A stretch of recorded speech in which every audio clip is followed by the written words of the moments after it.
Hello everyone, welcome to the School of Statecraft, and today we are going to discuss about Article 32 of the Indian Constitution, which is part of your part 3rd, and this is about constitutional remedies for what? In case of violation of your fundamental right. Okay, so where Supreme Court basically issues the writs, and वो 5 type की writs. Dr. B.R. Ambedkar says it is the heart and soul of the India's constitution. और ये writs jurisdiction power supreme court के पास है. और interesting part ये हो जाता है कि आर्टिकल 32 भी फंडामेंटल राइट है. ओके, और सुप्रीम कोर्ट के पास पावर ये है टू इशू दीज रिट्स. ये रिट्स कितनी टाइप की होती हैं? ये इंडियन कॉन्स्टिट्यूशन में जो कि 5 रिट्स हैं. फर्स्ट रिट ये है हेबियस कॉर्पस की. ओके, हेबियस कॉर्पस की. सेकंड रिट आपको देखने को मिलती है मैंडमस. एक एक करके अभी डिस्कस करेंगे. थर्ड है प्रोहिबिशन. फोर्थ रिट आपको जो मिलती है that is a certiorari. And fifth writ is quo warranto. ये 5 रिट सुप्रीम कोर्ट इशू करता है अंडर आर्टिकल 32. हाई कोर्ट को भी रिट इशू करने का पावर है, but that power comes under high court के केस में अंडर आर्टिकल 226. सुप्रीम कोर्ट की यही पावर अंडर आर्टिकल 32. एक इंपॉर्टेंट चीज यहां ये है कि supreme court only in case of violation of fundamental right के केस में रिट इशू करता है, but high courts fundamental rights plus any other ground पे भी हाई कोर्ट रिट इशू कर सकता है. तो हाई कोर्ट की जो रिट इशू करने की पावर है वो वाइडर है कंपेयर टू सुप्रीम कोर्ट. एक क्वेश्चन ये हो सकता है कि क्या कोई person directly supreme court approach कर सकता है and bypass the high court in case of violation of fundamental right? The answer is yes. You can directly approach the Supreme Court in case of your violation of the fundamental right under Article 32. ठीक है, तो supreme court directly writ issue कर सकता है. Second question ये है कि क्या कोई other person under article 32 writ issue कर सकता है? The answer is yes. Any authority can issue the writ. These writs under Article 32 provided कि पार्लियामेंट जो है उसको अलाउ कर दे, लॉ फ्रेम कर दे, अलाउ कर दे, कुछ भी कर दे, then the authority can issue those writs. But currently only and only Supreme Court can issue those 5 types of writs for the violation of fundamental rights under Article 32. So ये basic बातें हैं. Doctor Ambedkar calls it the heart and soul of the India's constitution. एक एक करके अब ये सारी Ritz हम डिस्कस करते हैं. First writ is habeas corpus की. Habeas corpus in simple meaning to have the body. इसको ऐसे समझते हैं कि सपोज पुलिस आपके फ्रेंड को अरेस्ट कर लेती है. ठीक है, पुलिस आपके फ्रेंड को अरेस्ट कर लेती है और 24 आवर्स क्रॉस हो जाते हैं, 2 डेज क्रॉस हो जाता है, बट आपका फ्रेंड अभी तक मजिस्ट्रेट के सामने नियरेस्ट कोर्ट में नहीं लाया गया है. ऐसे केसेस में आप डायरेक्टली सुप्रीम कोर्ट अप्रोच कर सकते हो and supreme court in case will issue the writ and that writ will be habeas corpus. Supreme court will ask police से कि टू प्रोड्यूस द इंडिविजुअल, आपके फ्रेंड को, before the court immediately. और court के and then police के पास कोई other option नहीं होगा but to produce your friend before the court. This is something we call it habeas corpus. Correct? So, but habeas corpus में यहाँ एक चीज समझने की है, there is no locus standi. मतलब locus standi का मतलब ये हो गया कि सपोज आपकी फैमिली में कोई डिस्प्यूट है. ठीक है, फैमिली डिस्प्यूट है और कोई एक थर्ड पर्सन आके उसमें बोलना स्टार्ट कर देता है, तो देन आप कहते हो कि what is your locus standi in this matter. आपका क्या मतलब, you are not aggrieved person, you are not affected person from this dispute, तो आप इसमें नहीं बोल सकते हो because the person does not have any locus standi, उसका अपना कुछ यहाँ कंसर्न नहीं है, तो थर्ड पर्सन नहीं बोल सकता, we call it locus standi. Similarly अगर आप किसी केस से अफेक्टेड हो तो then you have the locus standi, अगर आप उस मैटर से ही अफेक्टेड नहीं हो then you don't have locus standi. But habeas corpus में अभी हमने बताया कि जब आपका फ्रेंड अरेस्ट हो जाता है तो आप क्या करते हो, सुप्रीम कोर्ट अप्रोच करते हो। दैट मीन्स ये मैटर तो आपके फ्रेंड का है बट आप अप्रोच कर रहे हो, आपका तो लोकस स्टैंडी नहीं है but still you can approach the court. That means habeas corpus does not require any strict locus standi. Any auxiliary, any interested person can file this writ on behalf of the detained person. आपने क्या किया, आपके अपने friend के behalf पे ये habeas corpus file की under article 32। Supreme court की केसेस देखते हैं। ए के गोपालन का केस 1950 में, ए के गोपालन कम्युनिस्ट लीडर जो कि अरेस्ट होते हैं 1950 में under the prevention detention act 1950, उनको अरेस्ट कर लिया जाता है और उनके लॉयर ने क्या किया, ये मैटर सुप्रीम कोर्ट में चैलेंज करते हैं अंडर आर्टिकल 32 कि जज साहब हमारा आर्टिकल 21 वायलेट होता है, पर्सनल लाइफ एंड लिबर्टी, हमारा आर्टिकल 22 वायलेट होता है क्योंकि ये डिटेंशन है, इलीगल प्रिवेंटिव डिटेंशन है। हमारा आर्टिकल 19 वायलेट होता है, 19(1)(d), that basically says article 19(1)(d) provides the freedom of movement throughout the territory of India, वो वायलेट होता है article 19(1)(d), article 22, article 21। But supreme court की इस केस में बहुत नैरो इंटरप्रिटेशन होती है, हमने पहले इन चीजों को भी डिस्कस किया है। And Supreme Court literally read the text of the Constitution and said that the procedure has been followed by the executive, so your arrest is valid. तो ए के गोपालन का अरेस्ट वहां वैलिड कर देती है supreme court. That was very narrow interpretation and the dark phase of the India judicial system. Okay, ADM Jabalpur के case में हम ऐसा केस फिर देखते हैं, ADM Jabalpur case, we call it habeas corpus case. Habeas corpus case 1976, this was the ADM Jabalpur case, Shivkant versus Shivkant Shukla case. So ADM Jabalpur case में शिवकांत शुक्ला को MISA provision के MISA 1971 maintenance of internal security act, जो कि मैडम इंदिरा गांधी ने उस टाइम में create किया था, उस एक्ट के थ्रू शिवकांत शुक्ला को अरेस्ट कर लिया जाता है। बहुत सारे पॉलिटिशियन, स्टूडेंट, एक्टिविस्ट सबको अरेस्ट कर लिया जाता है and matter was challenged before the supreme court. And Supreme Court says कि in case of national emergency, your Article 20 and 21 will be suspended, and Article 32, you have no right to approach the court in case of national emergency through habeas corpus। ठीक है, तो 2021 इसी case को बाद में आप देखते हैं 44th कॉन्स्टिट्यूशन अमेंडमेंट एक्ट 1978 के थ्रू अगेन चेंज कर दिया जाता है और ये हो जाता है कि 20 and 21 can not be suspended under any circumstances even in case of national emergency. But judiciary में 40 साल तक ये मैटर तब भी पड़ा रहता है। तो आप बाद में देखते हो इसी केस को case Puttaswamy judgment. Puttaswamy judgment कब आती है? 2017 में। We call it the judgment of right to privacy. और इस राइट टू प्राइवेसी के केस में आप देखते हो सुप्रीम कोर्ट इस एडीएम जबलपुर केस को ओवरटर्न कर देता है। Supreme court says that article 21 can not be suspended under any circumstances, आपकी freedom of personal life and liberty except procedure established by law absolute he form में है। ठीक है, सो ए.के. गोपालन के केस में हेबियस कॉर्पस चैलेंज होता है, एडीएम जबलपुर के केस में। बट ये जो दोनों केस थे ये बहुत डार्क साइड के थे, जो कि डार्क फेज ऑफ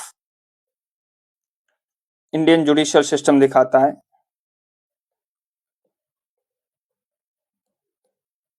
बट जब आप और आगे देखते हैं तो 1979 में हेबियस कॉर्पस बहुत ही एक्सपैंडेड फॉर्म में आता है। उसके पीछे अगर रीजन है तो आपको पता होगा कि 1978 तक मेनका गांधी जजमेंट आ जाती है। मेनका गांधी जजमेंट 1978, अगर आपको ये केस पता हो तो this case was related to due process of law. और जब ड्यू प्रोसेस ऑफ लॉ आ ही जाता है तो उसके बाद ये हुसैन आरा खातून का केस आता है, तो आप देखोगे बहुत यूनिक वे में हेबियस कॉर्पस इंटरप्रेट होता है यहाँ। अब ये हेबियस कॉर्पस बिहार के केस था, around 40,000 people were under the custody, तो वो उनके केसेस पेंडिंग थे। हुसैन आरा खातून एक एग्रीव्ड पर्सन थी उस केस में, और उनके बिहाफ पे advocate Kapila Hingorani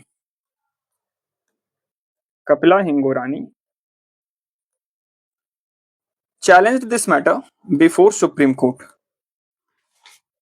and the case is known as Hussain Ara Khatun case versus State of Bihar 1979। Kapila Hingorani जब ये मैटर चैलेंज करती हैं, उस टाइम जस्टिस पीएन भगवती थे, एंड जस्टिस पीएन भगवती ने हेबियस कॉर्पस को लिबरलाइज कर दिया, and this was the first case actually PIL, और उन्होंने इशू कर दिया कि कोई भी पर्सन जब हेबियस कॉर्पस के थ्रू आ रहा है तो लोकस स्टैंडाई की जरूरत नहीं है, आप अफेक्टेड पर्सन हो ये जरूरी नहीं है। तो Kapila Hingorani on behalf of Hussain Ara Khatoon case से चैलेंज करती हैं। कपिला हिंगोरानी एडवोकेट थी, हुसैन आरा उसमें अग्रीव्ड पर्सन थी। कपिला हिंगोरानी डायरेक्टली चैलेंज करती हैं इस मैटर को सुप्रीम कोर्ट में, and justice PN Bhagwati liberalised completely PIL कि कोई भी पर्सन अप्रोच कर सकता है। And this is why we call it Justice P.N. Bhagwati as a father of PIL, Advocate Kapila Hingorani as a mother of PIL।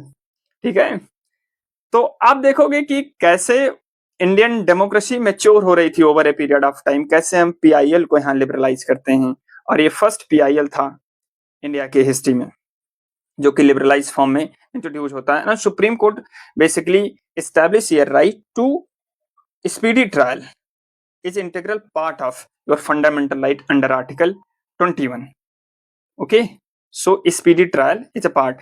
अगर आप free and legal aid देखते हो, right to free and legal aid, this is a part of your Article 39A of DPSP। Okay, and Supreme Court in this judgment also said this right to free legal aid is a part of your Article 21। तो आप तो देख रहे हैं यहाँ से कैसे article DPSP से इमर्ज होके फंडामेंटल राइट में इंक्लूड होता चला जा रहा है। Right to speedy trial, right to free legal aid, ये सब क्या है पार्ट 21 में हो जाते हैं यहाँ से। So this case Hussain Ara Khatoon case, first case of PIL, the case of habeas corpus, जहां Kapila Hingorani on behalf of Hussain Ara Khatoon case approach करती हैं सुप्रीम कोर्ट को। सो ये हेबियस कॉर्पस के कुछ केसेस हैं जहां लोकस स्टैंडाई की जरूरत नहीं पड़ती है, कोई थर्ड पर्सन, थर्ड इंडिविजुअल किसी पुअर पर्सन के बिहाफ पे मूव कर सकता है कोर्ट में। Okay, now the second writ we are going to discuss that is a mandamus. Mandamus means be command. Mandamus issued only against the state and public authority to perform the mandatory public duty। अगर कोई person अपनी duty को perform नहीं करता, कोई public duty, कोई public person, public authority अपनी duty को नहीं परफॉर्म करता, then in case supreme court can issue mandamus. It can not be issued against any private individual. Okay, अच्छा एक चीज और यहाँ, हेबियस कॉर्पस किसी के भी अगेंस्ट में, B it the private individual, B it the public official, ये बहुत ही वाइड स्कोप में है हेबियस कॉर्पस, किसी के भी अगेंस्ट में इशू हो सकता है। But in case of mandamus only and only the public authority, and the important thing is here mandamus requires locus स्टैंडाई। The person जो इसको चैलेंज कर रहा है उसका अपना इंटरेस्ट होना चाहिए।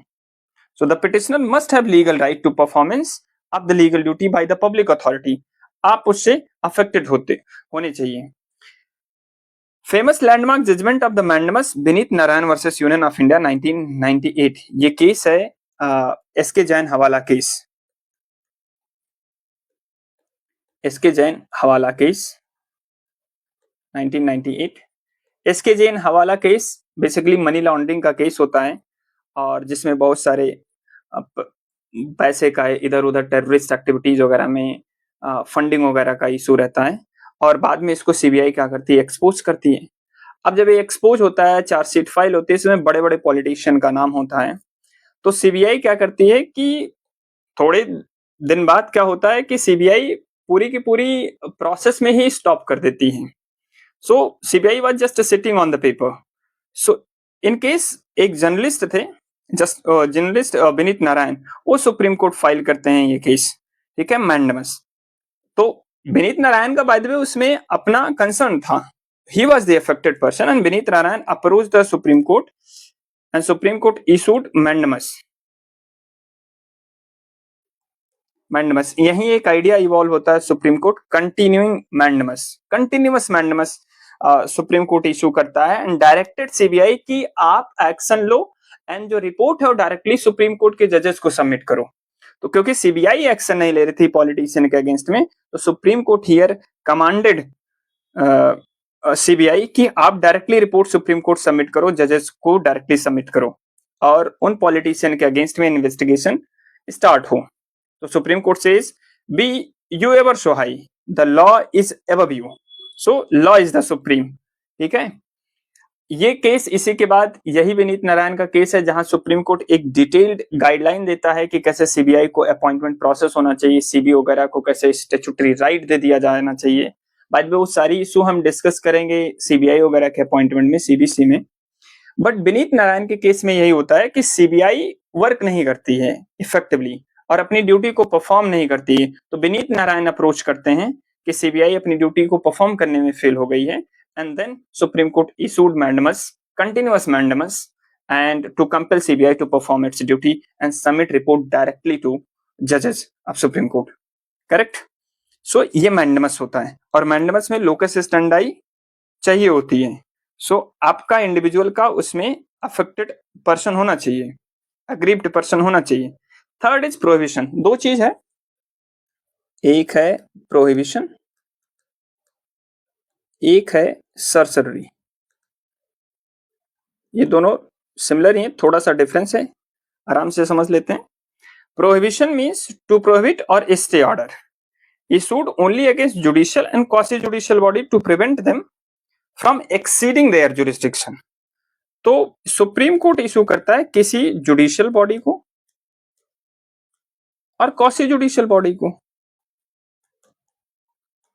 जब ये अपनी लिमिट को अपने जुरिस्डिक्शन से एक्सीड करते हैं। जुडिशियल बॉडी हाई कोर्ट्स हो गए, सबऑर्डिनेट जुडिशरी हो गई। क्वासी जुडिशियल में आप देखते हैं कि जो कि रेगुलर कोर्ट से डिफरेंट होते हैं। For example national green tribunal, जहां लीगल एक्सपर्ट भी होते हैं, लॉयर होते हैं, लीगल एक्सपर्ट होते हैं, जजेस होते हैं, प्लस सिविल सोसाइटी के मेंबर्स होते हैं, एक्सपर्ट होते हैं। तो आप नेशनल ग्रीन ट्राइब्यूनल देखे होंगे, इन्वायरमेंटल पर्पस के लिए बनती है 2010 में। सिमिलरली आप देखते हो कैट, सेंट्रल एडमिनिस्ट्रेटिव ट्राइब्यूनल, तो ट्रायल वगैरह के बेसिस के लिए, ऑफिसर वगैरह के लिए ये बनती है। So CAT and NGT, these are the quasi judicial bodies. तो प्रोहिबिशन तब इशू होता है जब ये क्वासी जुडिशियल और जुडिशियल लोअर कोर्ट्स या क्वासी जुडिशियल बॉडी अपने जुरिस्डिक्शन को एक्सीड कर जाती हैं या उसको क्रॉस कर जाती हैं। Then in case supreme court stay order and prohibit these authorities कि this goes beyond your jurisdiction. In this case we need locus standi, only the aggrieved party whose proceedings are pending can be typically apply। Suppose आप group A के officer हो,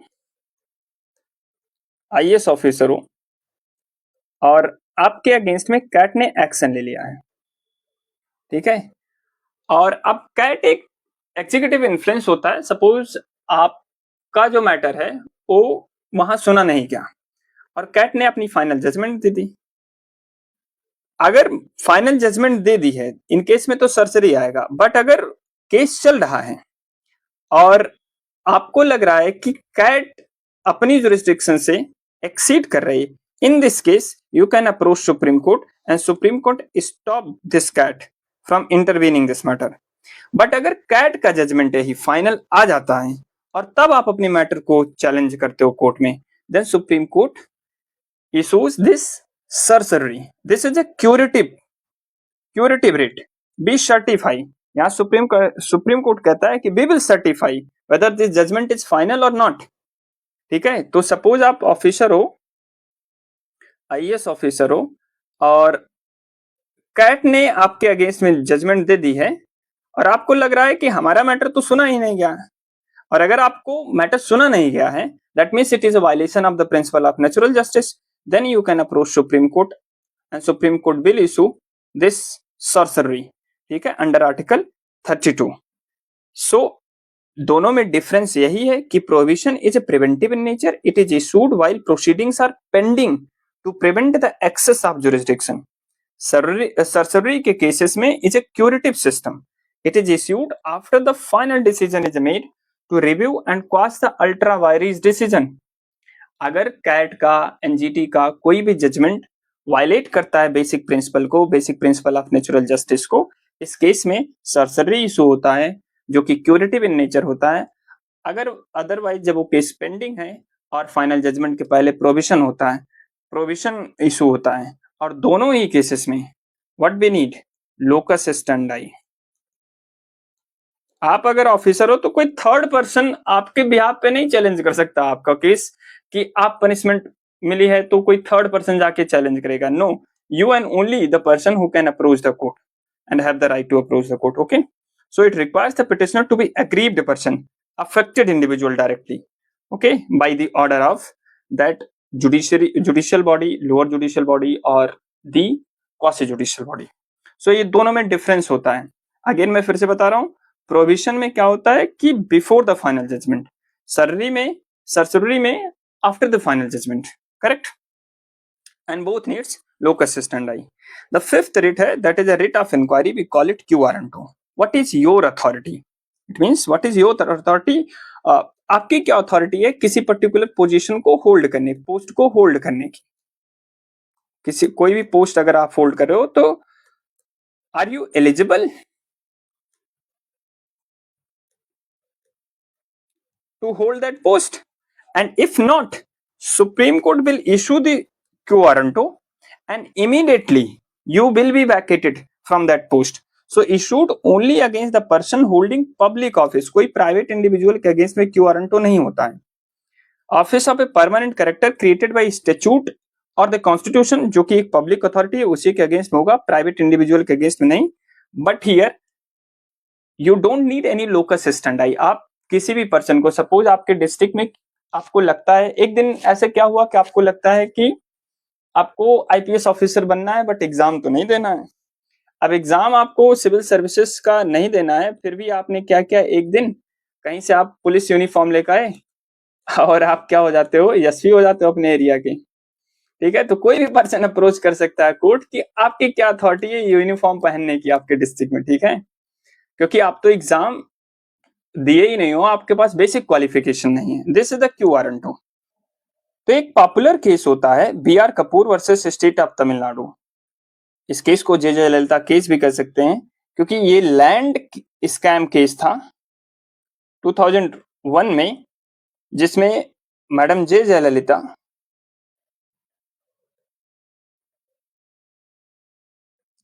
was convicted under RPA 1951 and to be more precise it was section 8 sub clause 3.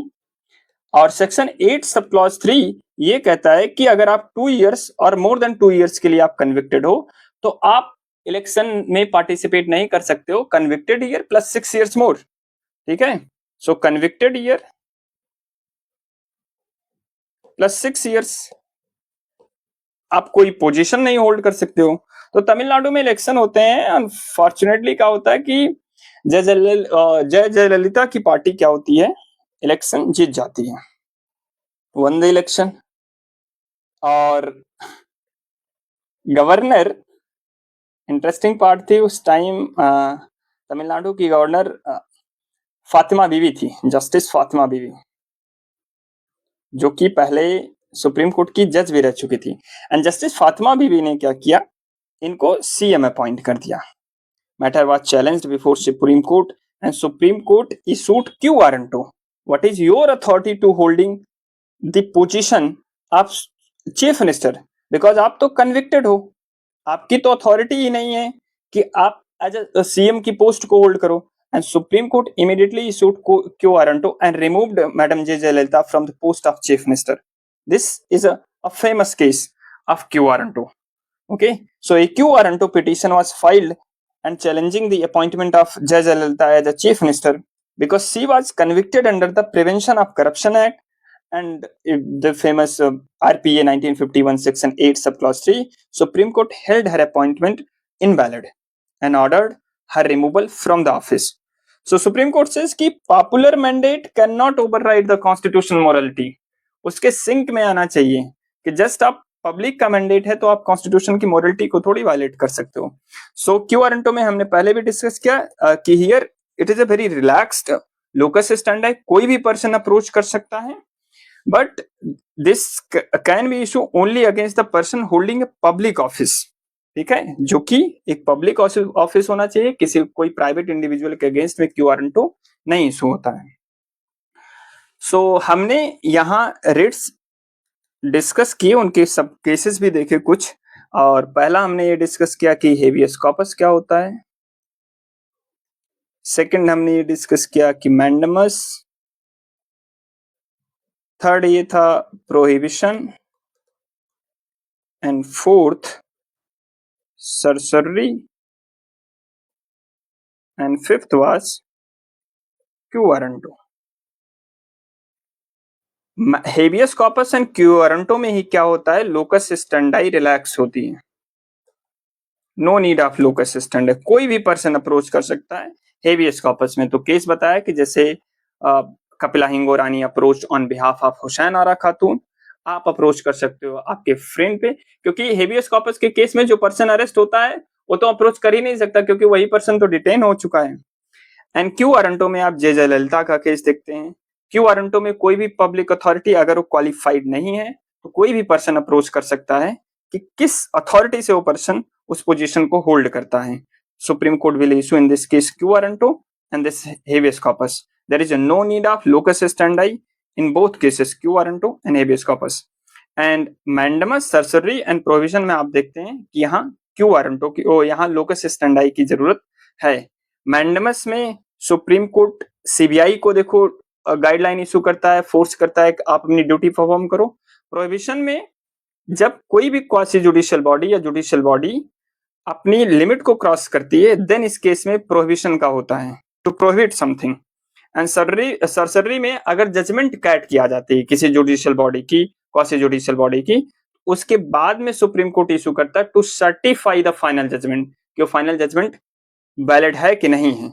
सो ये दोनों में difference है. Provision पहले judgement के, सरसरी judgement के बाद, कैट की जजमेंट, एनजीटी की जजमेंट के बाद. So this is all about Article 32 of the Indian Constitution. We have discussed all types of writs and hope you people understand. Thank you. Have a nice day.